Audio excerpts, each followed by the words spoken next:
Steve Jobs, 8. PIXAR, Technology Meets Art. In 1985, Steve Jobs proposed buying Lucasfilm's computer division for Apple, but the offer was declined. After failed attempts to find a buyer, Ed Catmull and Alvy Ray Smith considered Jobs as an investor. PIXAR's early focus was on hardware, with the PIXAR image computer as its main product. Despite finding markets in animation, medical imaging, and intelligence, the computer struggled due to cost and limited software. On the software side, PIXAR developed RenderMan, a 3D graphics rendering program. Jobs envisioned broader applications beyond specialized markets, but RenderMan did not gain traction among ordinary consumers. Despite this, PIXAR found success with Disney. When Roy Disney sought to modernize animation, PIXAR won the contract to automate rendering for color images. The computer animation production system, CAPS, became integral to Disney's productions, marking a successful turn for PIXAR. Animation. John Lasseter, an artist with a passion for animation and perfectionism, ran the animation business. He drew inspiration from Disney films and worked on the Jungle Cruise ride at Disneyland, learning the value of timing and pacing in storytelling. Despite being fired from Disney Studios, Lasseter found his calling at Lucasfilm, where he met Steve Jobs. Jobs and Lasseter shared a passion for graphic design, and they bonded over it. In 1986, to showcase their hardware and software, Jobs and Catmull asked Lasseter to produce another short animated film. Lasseter used the Luxo lamp on his desk as a model and created Luxo Jr., a lifelike character that told a story. Luxo Jr. was a hit at SIGGRAPH, and Jobs was so excited that he took time off from Next to fly down with Lasseter. He loved the creativity and energy of the trade show. Tin Toy. Jobs clashed with Alvy Ray Smith at PIXAR, but he believed in the company's potential. Despite financial struggles, he approved extra funding for a short film, Tin Toy, which won an Academy Award. Jobs protected the animation group at PIXAR, a source of emotional pleasure, and approved a production deal with Disney. He invested heavily in PIXAR, losing money at Next. Reflecting on his choices, Jobs acknowledged being snookered into PIXAR but considered it for the better. He was wrong about PIXAR's consumer appeal but believed in combining art and technology, foreseeing a transformation in animated films. Joan Baez. Despite their significant age gap, Jobs and Baez's friendship turned into a romance. Jobs valued Baez's connection to Bob Dylan and even introduced her to the Macintosh prototype. Their relationship was marked by contrasts. Jobs, a multimillionaire, introduced Baez to Ralph Lauren's polo shop, but left her puzzled by hinting at buying her a dress but not following through.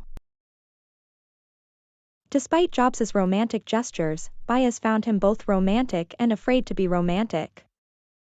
Jobs confided in others about his concerns, including whether Baez shared his family aspirations. As Jobs worked on the next computer, he demonstrated its music capabilities to Baez.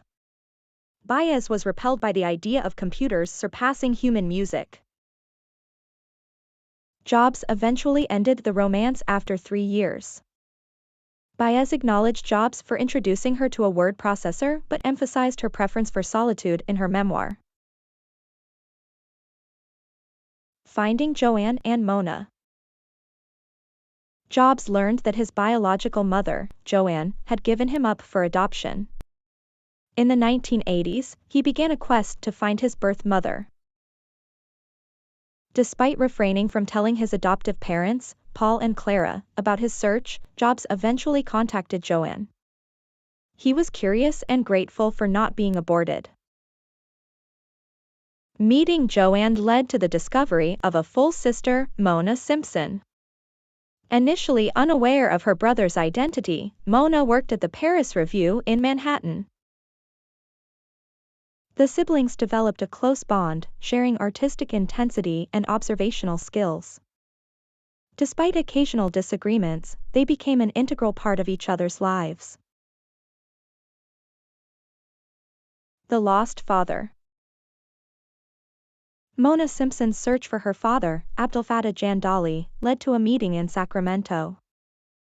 Jandali disclosed a lost brother and mentioned Jobs used to visit his restaurant.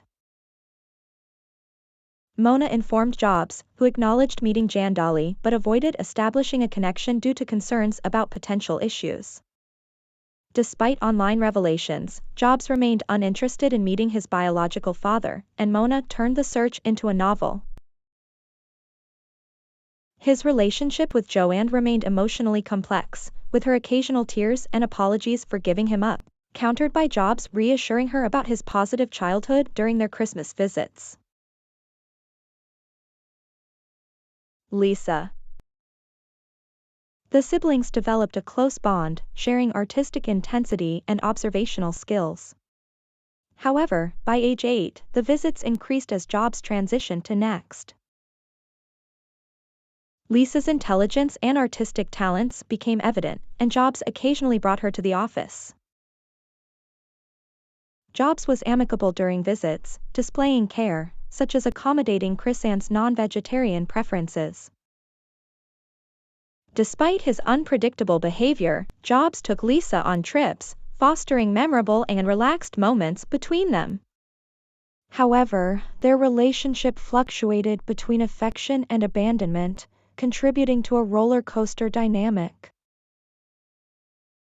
Their shared stubbornness prolonged periods of silence after disagreements, and neither excelled at reconciliation. Reflecting on his limited time spent with Lisa, Jobs acknowledged the deficiency but struggled to initiate contact, even during health issues in 2010. Tina Redse. In 1985, during Apple's turmoil, Jobs met Tina Redse, whom he considered the most beautiful woman. They had a passionate yet tumultuous 5-year relationship. Redse, with a troubled past, shared Jobs's pain of adoption. The relationship endured ups and downs, with Redse feeling the strain of Jobs's self-centeredness. Their philosophical differences, fights, and Redse's struggles in Jobs's Woodside house strained their relationship. Redse couldn't marry him in 1989, citing the combustible nature of their connection. Despite divorcing and Jobs battling cancer, Redse provided emotional support. Both regretted their inability to make it work, acknowledging their deep but unfulfilled connection.